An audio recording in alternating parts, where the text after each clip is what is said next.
اعوذ باللہ السمیع العلیم من الشیطان الرجیم بسم اللہ الرحمن الرحیم ربنا آتنا فی الدنیا حسنۃ وفی الآخرۃ حسنۃ وقنا عذاب النار۔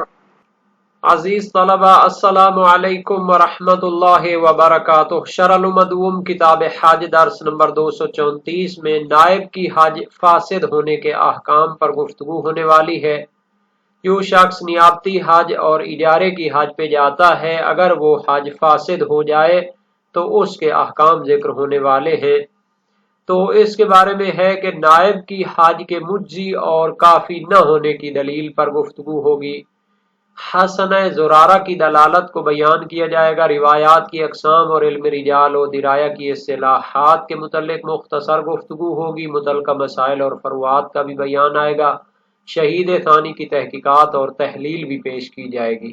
اس سے پہلے بیان ہو چکا ہے کہ اگر نائب اپنی حج کو فاسد کرتا ہے تو پھر اگلے سال اس کو ایک حج قضا کے طور پر انجام دینی ہے، اور یہ حج اس کی نیابتی حج سے مجزی ہوگی یا نہیں ہوگی، اس کو ایک دوسری بحث پر معلق اور موقوف کیا گیا تھا کہ اگر ہم کہیں کہ یہ پہلی حج اصل ہے اور دوسری حج وہ جرمانے کے طور پر ہے، سزا کے طور پر ہے، تو پھر یہ مجزی ہوگی۔ اگر ہم اس حج کو جرمانہ قرار دیں اور اگلی حج کو واجب قرار دیں تو پھر اس صورت میں اس کا مجزی ہونا مشکل ہے، مختلف اس کی صورتیں بنتی ہیں۔ یہاں پر عبارت کے ضمن میں ہم اس کو بیان کریں گے۔ فرمایا وواجہ عدم الاجزاء فی المعینۃ بناء علی ان الثانیۃ فرضہ ظاہر للاخلال بالمشروط وکذا فی المطلق۔ اس حج کا مجزی اور کافی نہ ہونے کی وجہ یہ ہے کہ اگر مستاجر نے اسے اسی سال کے لیے معین طور پر قرارداد اجارہ میں نائب بنایا تھا اور یہ اس سال جا کے حج کو فاسد کرتا ہے تو پھر یہ مجزی نہیں ہوگی، کافی نہیں ہوگی۔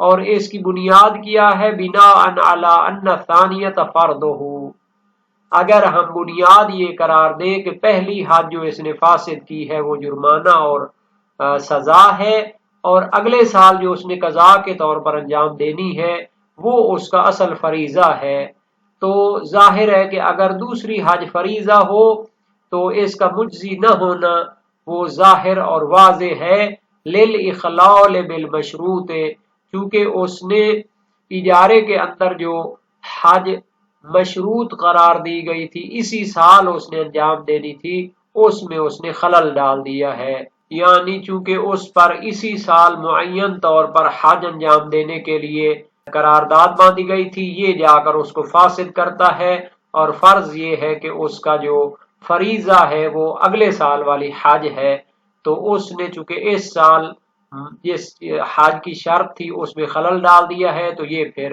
مجزی نہیں ہوگی، اور اس کے ضمن میں وہ پھر مستحق اجرت بھی نہیں ہوگا۔ وَقَضَا فِي الْمُطْلَقِ، اور اگر اسی طرح اگر حج میں وہ مطلق طور پر نائب تھا، یعنی کہ سال کی قید نہیں لگائی گئی تھی، لیکن چونکہ یہ جو اطلاق ہوتا ہے اجارے کا یہ تعجیل کا تقاضا کرتا ہے، تو پہلی حج چونکہ وہ عقوبت شمار ہو گئی ہے، اگلے سال اس نے اس کو اپنے قضا کے طور پر انجام دینا ہے تو بھی اس نے اس واجب کو ادا نہیں کیا، اس وجہ سے وہ مجزی نہیں ہوگی۔ علی ما اختارہ المصنف فی الدروس، شہید ثانی فرماتے ہیں مطلق میں بھی اس کا مجزی نہ ہونا اس نظریے کی بنیاد پر ہے جو شہید اول نے اپنی کتاب دروس شرعیہ میں اختیار کیا ہے، من ان تاخیرہا عن السنۃ الاولی لا لعذر یوجب عدم الاجرت، کہ اگر عقد اجارہ مطلق ہو اس میں سال اول کی قید نہ لگائی گئی ہو لیکن مطلق اس کو قرار دیا گیا ہے تو اس کو پہلے سال سے مؤخر کرنا بغیر کسی عذر اور مشکل شرعی کے موجب بنتا ہے عدم الاجرت، کہ وہ اجرت کا مستحق نہ ہو۔ بناء علی ان الاطلاق یقتضی التعجیل، اس بنیاد پر کہ اطلاق جو ہوتا ہے یہ بھی جلدی اس حج کو انجام دینے کا تقاضا کرتا ہے، فَيَكُونُ كَالْمُعَيَّنَةِ تو گویا یہ اطلاق بھی معینہ کی طرح ہو جائے گا۔ اطلاق تقاضا کرتا ہے جلدی اس حج کو انجام دے، اسی سال اس نے صحیح طریقے سے اس کو مکمل کرنا تھا، اس نے فاسد کر دیا تو یہ جرمانہ ہے، اگلے سال والی اس نے اپنی قضا انجام دینی ہے، وہ تو واجب ہی اس وجہ سے ہوتی ہے جو اس نے حج فاسد کی ہے، تو گویا کہ اس نے منوب عنہ کی حج کو انجام نہیں دیا۔ اطلاق اور معینہ میں کوئی فرق نہیں رہتا۔ معینہ میں کیا ہوتا ہے، لفظوں میں بیان کر دیا جاتا ہے کہ اسی سال آپ نے انجام دینی ہے، اور قرارداد مطلق ہو تو اس سے مقدمات حکمت کے ذریعے سمجھا جاتا ہے کہ آپ نے اس کو جلدی انجام دینا ہے، اس کو زیادہ دیر نہیں کر سکتے۔ تو شہید ثانی فرماتے ہیں فَإِذَا جَعَلْنَا الثَّانِيَةَ فَرْضَهُ كَانَ كَتَأْخِيرِ الْمُطْلَقِ فَلَا يُجْزِئُ وَلَا يَسْتَحِقُّ أُجْرَةً، اگر ہم دوسری حج کو اس کا فریضہ قرار دیں اور پہلی حج جو اس نے فاسد کی تھی اس کو جرمانہ قرار دیں، کان کا تاخیر المطلق، تو یہ ایسے ہو جائے گی جیسے وہ مطلق کو بغیر عذر شرعی کے مؤخر کرتا ہے، تو پھر وہ بھی شمار نہیں ہوتی۔ تو فلا یجزئ تو وہ اس کی کافی نہیں ہوگی، منوب عنہ سے واقع نہیں ہوگی، ولا یستحق اجرتا، اور وہ اجرت کا بھی مستحق نہیں ہوگا۔ یہاں تک تو شہید ثانی نے شہید اول کے دوسرے نظریات کی بنیاد پر اور فقہا کے جو اس بحث میں نظریات اور مبانی ہیں ان کی بنیاد پر دو وجہوں کو بیان کیا ہے۔ ممکن ہے کہ اس حج کو ہم کافی قرار دیں، ممکن ہے کہ اس حج کو کافی نہ قرار دیں۔ اب روایات کی روشنی میں فیصلہ کرنا چاہتے ہیں۔ وَالْمَرْوِيُّ فِي حَسَنَةِ زُرَارَةَ أَنَّ الْأُولَى فَرْضُهُ وَالثَّانِيَةَ عُقُوبَةٌ وَتَسْمِيَتُهَا حِينَئِذٍ فَاسِدَةً مَجَازٌ۔ شہید ثانی اپنا نظریہ بیان کرتے ہیں کہ روایات کی روشنی میں یہ نتیجہ نکلتا ہے کہ ان الاولی فرضہ، پہلی جو حج اس نے فاسد انجام دی ہے وہ اس کا فریضہ ہے، والثانیۃ عقوبۃ، اور دوسری جو حج ہے وہ عقوبت اور سزا کے طور پر ہے، جرمانہ کے طور پر ہے۔ اور یہ جو چیز ثابت ہوتی ہے زرارہ بن اعین کوفی جلیل القدر سکراوی کی حسنہ روایت میں منقول ہے۔ وَتَسْمِيَتُهَا حِينَئِذٍ فَاسِدَةً، اور اس حج اولا کو یہ نام دینا کہ یہ فاسد ہے تو یہ مجاز گوئی ہوگا، چونکہ وہ ایسی حج ہے کہ جو واجب کو انجام دے رہی ہے اور اس کا فریضہ کو جناب علی کافی ہو رہی ہے، تو حقیقت میں یہ صحیح ہے اور مجازن اس کو ہم فاسد قرار دیتے ہیں، چونکہ اس میں کوئی نہ کوئی اس نے خرابی کی ہے۔ حقیقتاً یہ فاسد نہیں ہوگی، چونکہ اگر فاسد ہو حقیقتاً تو وہ معمور بہی کی جگہ پر کیسے وہ قرار پائے گی اور واجب کیسے قرار پائے گی؟ تو چونکہ روایت میں اس کو فریضہ قرار دیا گیا ہے تو یہ اس کو مجازن ہم فاسد کہتے ہیں۔ وَهُوَ الَّذِي مَالَ إِلَيْهِ الْمُصَنِّفُ لَكِنَّ الرِّوَایَةَ مَقْطُوعَةٌ وَلَوْ لَمْ نَعْتَبِرْهَا لَكَانَ الْقَوْلُ بِأَنَّ الثَّانِيَةَ فَرْضُهُ أَوْضَحُ كَمَا ذَهَبَ إِلَيْهِ ابن ادریس۔ شہید ثانی فرماتے ہیں کہ اسی نظریے کی طرف جناب شہید اول بھی میلان پیدا کرتے ہیں، لیکن روایت مقطوعۃ، لیکن یہ روایت مقطوعہ ہے اور ان کی مراد سے مضمرہ ہے۔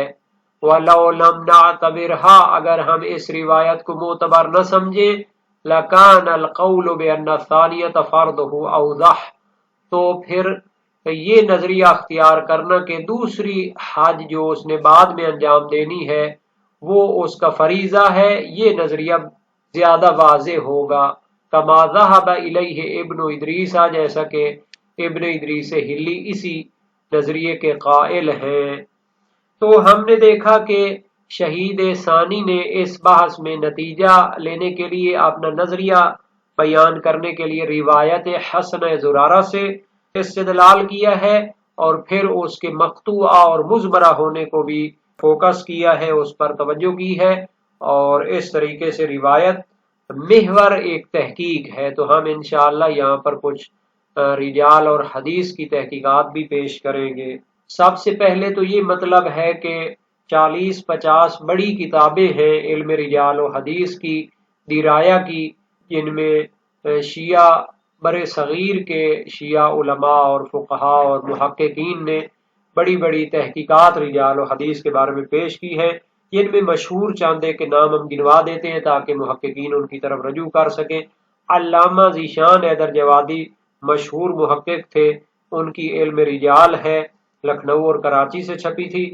علامہ سید ذوالفقار لکھنوی شاگرد تھے سید ظہور حسین لکھنوی معتحد کے، ان کی معارف اخبار بڑی مشہور تھی۔ ترجمہ وجیزہ اوصاف حدیث کے نام سے صدر الافاضل کی بڑی مشہور کتاب ہے۔ وجیزہ حدیث جو ہے یہ شیخ بہائی کی کتاب تھی اور یہ ترجمہ صدر الافاضل صاحب نے کیا تھا۔ درایت الحدیث مدیر شانچی ایرانی عالم ہے، اس کا ترجمہ محمد حسن جعفری صاحب نے کیا اور جامعہ تعلیمات اسلامی سے شائع ہوئی۔ درایت الحدیث محمد حسن ربانی کمی، اس کا ترجمہ سید سبطین صاحب نے کیا ہے اور سبیل سکینہ کراچی سے شائع ہوئی ہے۔ اسی طرح رجال نجاشی معاصر شیخ توسی کا ترجمہ علامہ الطاف حسین کولاچی صاحب نے کیا ہے اور یہ سبیل سکینہ کراچی سے شائع ہوئی۔ بیان کلیات سید علی محمد نقوی سرگودا سے ہیں اور کمی عالم ہیں، انہوں نے بھی نہایت علمی کتاب لکھی ہے علم رجال کے بارے میں۔ اسی طرح خزینہ علم رجال سید علی نقی کاظمی کی فیصل آبادی عالم ہیں، ترجمہ رجال نجاشی پہلے بیان ہو چکا ہے۔ کتاب الممدوحین موسع اہل و ذکر سے سید اصدق نقوی اور فخر عباس ظاہر امان صاحب نے لکھی ہے اور یہ 3000 صفحات پر مشتمل ہے، بہت جامع کتاب ہے، 3 ضخیم جلدوں میں ہے۔ اصطلاحات الحدیث جامعۃ المصطفیٰ عالمیہ قم سے شائع ہوئی ہے۔ مقدمہ علم رجال سید خوئی علیہ رحمہ جلیل القادر فقی اور مرجع تھے، میراث علمی مکتب اہل بیت سے شائع ہوئی۔ رجال ابو عمرو کشی 7 جلدوں میں، میراث علمی مکتب اہل بیت سے اور یہ کراچی اور لاہور سے طبع ہوئی۔ رجال ابن غزائری اور رجال شیخ صدوق بھی موسع اہل ذکر لاہور سے شائع ہوئی ہے۔ تاریخ تدوین حدیث صدر الافاضل پنڈی سے شائع ہوئی اور اسی طرح رجال آقا رہبر سبیل سکینہ کراچی سے شائع ہوئی ہے۔ تدوین حدیث علامہ علی نقی نقن صاحب پہلے کافی عرصہ پہلے بھی شائع ہوئی تھی اور جدید طبع بھی اس کی کراچی سے ہے۔ القول الشافی شرح اصول کافی علامہ سید ظہور لکھنوی کی ہے۔ صحیح جعفری علامہ نجم الحسن قراروی محقق مورخ و مفسر تھے، ان کی 14 ستارے وغیرہ مشہور ہے لیکن یہ ان کی رجالی کتاب ہے۔ معجم احادیث معتبرہ علامہ عاصم محسنی صاحب کی ہے، ترجمہ سید باقر شیرازی صاحب نے کیا اور مجالس المومنین سید نور اللہ شوستری صاحب علامہ محمد حسن جعفری نے اس کا ترجمہ کیا اور یہ بڑی مشہور کتاب ہے، سن 2000 میں ضخیم ایک جلد میں شائع ہوئی تھی کراچی سے۔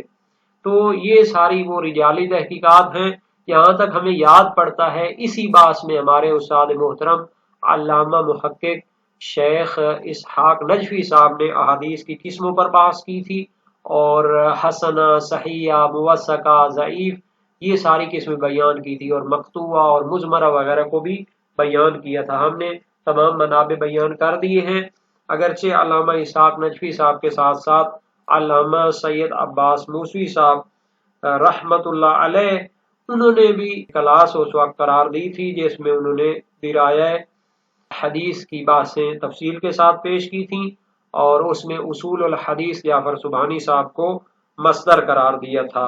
یہ جو کتاب ہے علوم حدیث کا تعارف علی نصیری جامعہ تعلیمات اسلامی کراچی سے شائع ہوئی ہے، علامہ محمد حسن جعفری نے اس کا ترجمہ کیا ہے۔ تو اس میں یہ جو 4 قسمیں ہوتی ہیں حدیث کی، خبر واحد کی، صحیح، حسن، موثقہ، ضعیف، ان کی تفصیل کے ساتھ تعریفیں کی گئی ہیں۔ مقباس الہدایہ علامہ مامقانی سے اور مشرق الشمسین ہے علامہ شیخ بہائی کی، اسی طرح البدایہ فی علم درایا، الوجیزہ فی علم درایا، اس طرح یہ ساری کتابوں سے انہوں نے استفادہ کیا ہوا ہے۔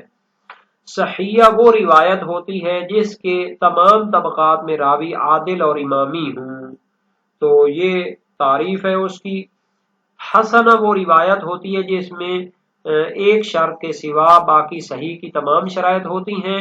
ایک شرط یہ ہے کہ اس میں ایک یا ایک سے زیادہ راوی جن کی عدالت ثابت نہیں ہوتی لیکن ان کی اتنی زیادہ تعریف اور مدح موجود ہوتی ہے کہ اس راوی کو ممدوح کہتے ہیں، اس کی روایت پر اعتماد کرتے ہیں۔ تو یہ تعریف بھی وجیزہ فی علم درایا، بدایہ فی علم درایا اور مقباس الہدایہ سے لی گئی ہے۔ تو موثقہ روایت وہ ہے کہ جس کے بعض راوی جو ہوتے ہیں وہ غیر امامی ہوتے ہیں لیکن ان کی وثاقت ثابت ہوتی ہے، باقی سارے اس کے ثقات ہوتے ہیں۔ ضعیف وہ روایت ہوتی ہے کہ جس میں یعنی بعض راوی غیر معتمد ہوتے ہیں، قابل اعتبار نہیں ہوتے، پھر اس کی بہت زیادہ اقسام بیان کی جاتی ہیں۔ یہ علوم حدیث علی نصیری صاحب کی کتاب اردو ترجمہ صفحہ 176 سے بات شروع ہوتی ہے اور 178 کے بعد تک یہ جاری ہوتی ہے۔ یہاں تک حدیث مقطوعہ کا تعلق ہے تو جس روایت کی سند کسی تابعی پر منتہی ہوتی ہو اس کو مقطوعہ کہتے ہیں۔ علی نصیری کی کتاب علوم حدیث صفحہ 182 پہ ہے، اور یہ اصطلاح زیادہ تر غیر شیعہ کے پاس رائج ہے۔ حدیث مقطوع حدیث موقوف کی طرح شیعہ محدثین کی نظر میں حجت نہیں ہوتی، لیکن شہید ثانی کی یہ مراد نہیں ہے بلکہ ان کی مراد مزمرہ ہے۔ اس روایت کو مزمرہ کہتے ہیں جس کی سند کے آخر میں امام معصوم کے نام کی بجائے ضمیر غائب آئی ہو۔ اس کی دو ممکنہ وجوہات ہو سکتی ہیں، پہلی یہ کہ راوی کو امام معین کرنے میں اشتباہ ہوا ہو، یا پھر تقی اور اضطراری حالات کی وجہ سے اس نے امام کا نام نہ لیا ہو۔ یہ تعریف مقباس الہدایہ میں علامہ مامقانی نے کی ہے۔ بہت جلیل القدر رجالی اور ماہر علم درایا اور رجال تھے۔ ان کی جو رجال کی کتاب ہے تنقیح المقال فی علم رجال، وہ پہلے 3 ضخیم جلدوں میں تھی، طبع حجری میں، ابھی وہ 60 جلدوں میں شائع ہو رہی ہے۔ اور یہ جو مقباس الہدایہ پہلے یہ 100 صفحے میں اسی کتاب کے آخر میں چھپی تھی، اب یہ 6 جلدوں میں ضخیم 6 جلدوں میں تحقیق کے ساتھ شائع ہوئی ہے۔ اور یہ جو جدید اشاعتیں ہیں تحقیق کے ساتھ، علامہ آیت اللہ العظمی سید سیستانی دامت ذلہ کے داماد ہیں قم میں، انہوں نے موسع آل البیت میں یہ تحقیقات کروائی ہیں، اور بھی بہت ساری علمی جو میراث ہے اس کو شائع کروایا انہوں نے تحقیق کے ساتھ۔ یہاں تک زرارہ بن آئین کوفی جلیل القدر ثقہ راوی کا تعلق ہے تو بعض شارحین نے اس کے بارے میں مجالس المومنین کا حوالہ دیا ہے۔ تو اردو زبان میں جو ترجمہ ہے علامہ محمد حسن جعفری صاحب کے ترجمے سے یہ کتاب شائع ہوئی تھی کراچی سے، تو اس کا ہم حوالہ دے دیتے ہیں۔ رحمت اللہ بک ایجنسی سے ملنے کا پتہ لکھا ہوا ہے، اور اکبر حسین جیوانی ٹرسٹ کراچی سے یہ شائع ہوئی تھی۔ یہ تقریباً ٹوٹل 1000 سے زیادہ صفحات پر مشتمل ہے، پہلی جلد۔ تو اس کے صفحہ نمبر 601 پہ زرارہ بن آئین کوفی شیبانی کو ذکر کیا گیا ہے، اور اس میں اس کی مدح میں بہت سی روایات ذکر کی گئی ہیں۔ اگر زرارہ جیسے جلیل القدر ثقات نہ ہوتے تو روایات اہل بیت ضائع ہو جاتی، اور ان کو بہت زیادہ مدح کی گئی ہے۔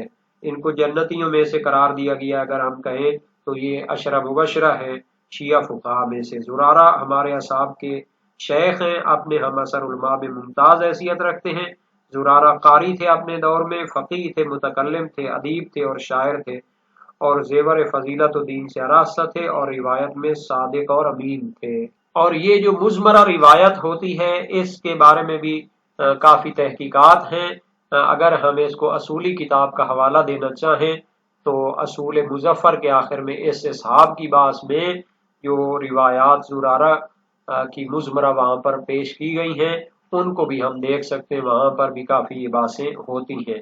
جو نظریہ معتبر ہے مزمرہ کے بارے میں، اگر تو ایک جلیل القدر ثقہ راوی نے مزمرہ روایت بیان کی ہے جس کے بارے میں ہمیں اطمینان ہے کہ وہ غیر امام سے سوال نہیں کرتا اس طرح کے، تو پھر وہ حجت ہو سکتی ہے، کیونکہ اس کے ایک بڑے دفتر حدیث سے راوی نے اس حدیث کو لیا ہے، تو چونکہ سابقہ قرینوں کی وجہ سے اس نے امام کی جگہ پر اس کی طرف ضمیر لوٹائی ہوئی تھی تو وہ مزمرہ بن جاتی ہے۔ لیکن اگر کوئی عام سا راوی ہو جو دوسرے جلیل القدر راویوں سے بھی سوال کر سکتا ہے تو اس کی مزمرہ کے بارے میں اشکال پیدا ہوتا ہے۔ اس سے پہلے بھی عرض ہوا تھا کہ یہ جو شیعہ مکتب کی فقہ ہے اور اس کی تحقیقات ہیں، علماء محققین فقہاء روایت محور ہو کر بحث کرتے ہیں اور بہت زیادہ روایات سے استفادہ کرتے ہیں۔ تو اس وجہ سے بہت ضروری ہے کہ علم رجال و حدیث کی تحقیقات پر کام ہو، برِ صغیر میں بھی بڑے بڑے علماء اور محققین گزرے ہیں، اب بھی جناب علی اس پر مسلسل کام جاری ہے، تو اس کو بھی ہمارے محققین شرح الامہ پڑھنے والوں کو کام کرنا چاہیے۔ اردو زبان میں اتنا زیادہ مواد اور کتابیں موجود ہیں، ان کو جمع کریں۔ آج کل PDF کی سہولت موجود ہے، نیٹ میں بھی یہ چیزیں مل جاتی ہیں، تو ان پر کام کر کے اس اپنی شرح الامہ اور جو فقہ اور اصول کی کتابیں ہیں ان کو اچھے طریقے سے حل کر سکتے ہیں۔ تو یہاں تک خلاصہ یہ ہو گیا کہ شہید ثانی نے حسن زرارہ کی وجہ سے پہلے نظریے کی تائید کی تھی، لیکن پھر بعد میں اس روایت کے مقطوعہ اور مزمرہ ہونے کی وجہ سے اس پر اعتماد کرنے سے منصرف ہو جاتے ہیں، اور پھر بعد میں علامہ ہلی اور باقی فقہا کے نظریات پر بھی انہوں نے بحث کی ہے، تو آئندہ درس میں اس کو بیان کیا جائے گا۔